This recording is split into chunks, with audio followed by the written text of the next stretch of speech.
Hello everyone, and welcome to the first and only episode of my podcast, The Circadian Disruption Among Seafarers. I'm your host, Captain John Michael Masuela, currently on board motor vessel Nicaragua Express.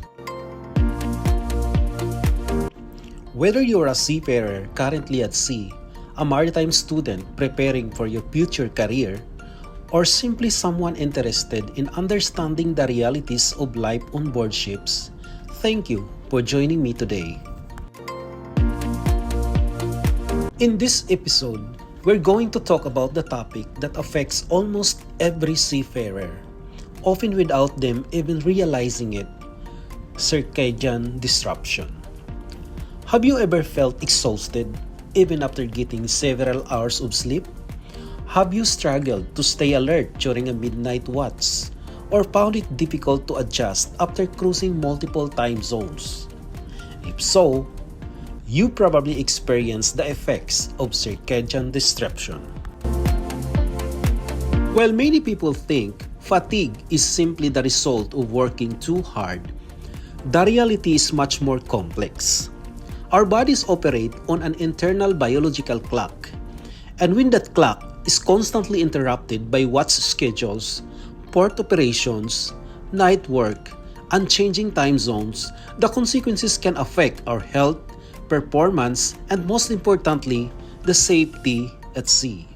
So today, we'll explore what circadian disruption is, why it happens on board ships, how it affects seafarers physically and mentally, and what we can do to manage its impact.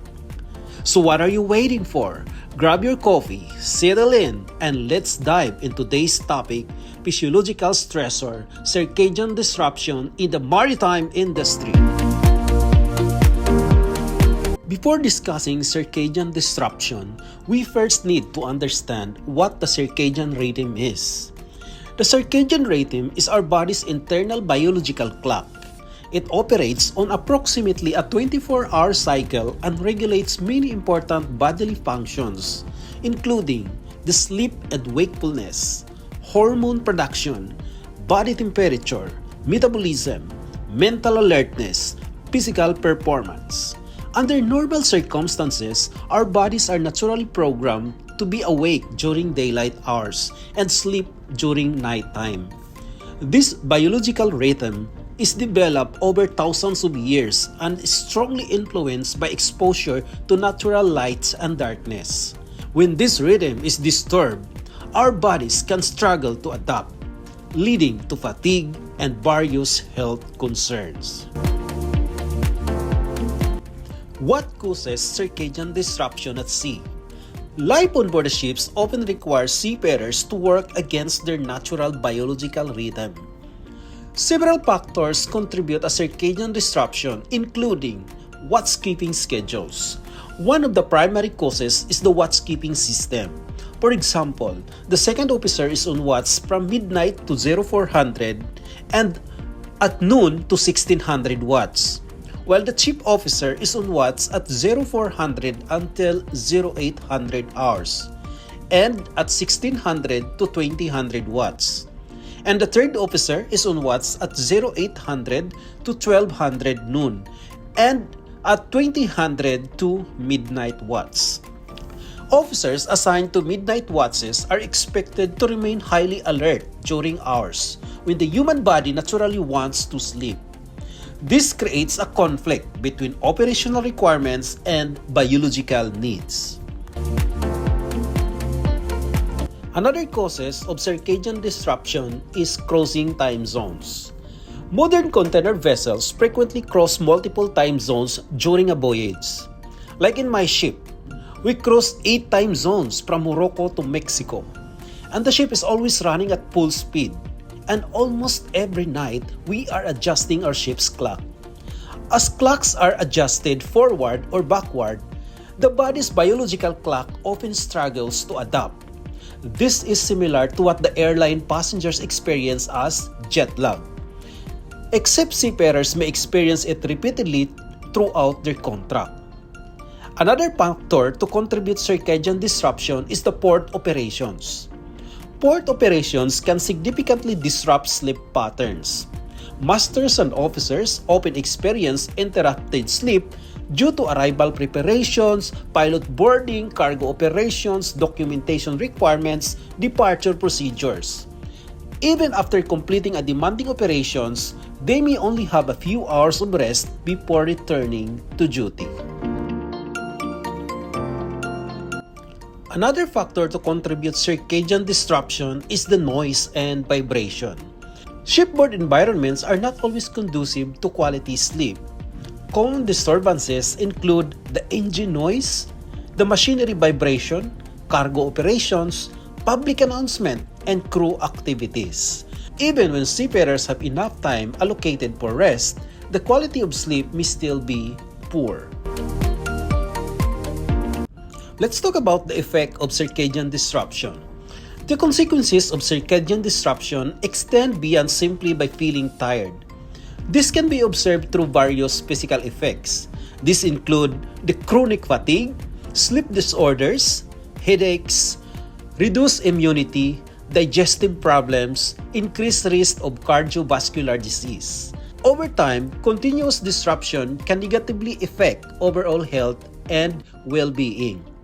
Another is the mental and cognitive effects. Circadian disruptions also affect the mental performance. Common effects include reduced concentration, memory lapses, poor judgment, slower reaction times, irritability, increased stress, reduced situational awareness. These effects are particularly concerning in the maritime industry where decisions often involve safety-critical operations. To better understand the impact of circadian disruption, let us consider some practical, real-life maritime examples. Example 1. Officers on midnight watch. Imagine a second officer standing at midnight until 4 o'clock watch. Between 0200 to 400, the body's alertness is naturally at its lowest. During this period, the officer must monitor the traffic, navigate safely, communicate with nearby vessels, and remain vigilant. A fatigue officer may miss the radar targets, misinterpret informations, react slowly to develop situations, make navigational errors. On example 2, the master during port operations. A master may have completed a full day of work and then be required to conduct arrival operations at midnight. After arrival, cargo operations begin. Several hours later, departure preparations commence. Although the master technically have periods available for rest, the sleep obtained is often fragmented and insufficient. This can accumulate over time and affect performance. Example 3. Emergency situations. Emergencies do not occur according to schedule. When an emergency happens during periods of fatigue, crew members may struggle to perform at their best. In emergency situations, clear thinking and rapid decision-making are essential. Fatigue caused by circadian disruption can reduce both. Let's talk about the research and industry findings related to circadian disruption. Research in human performance has consistently shown that fatigue significantly affects cognitive abilities. Some studies suggest that prolonged sleep deprivation can impair performance to a level comparable to alcohol intoxication. The maritime industry recognizes fatigue as a major contributing factor in many accidents and near misses. Several investigations have identified fatigue and inadequate rest as underlying causes of groundings, collisions, human errors, and operational incidents. This is why international regulations place a strong emphasis on work and rest hour requirements. Although circadian disruption cannot always be eliminated, this effect can be reduced. Number 1 is personal strategies. Seafarers can prioritize sleep whenever possible, maintain consistent sleep routines, limit caffeine before sleeping, use blackout curtains, reduce exposure to noise, exercise regularly, and maintain proper hydration. Another is organizational strategies.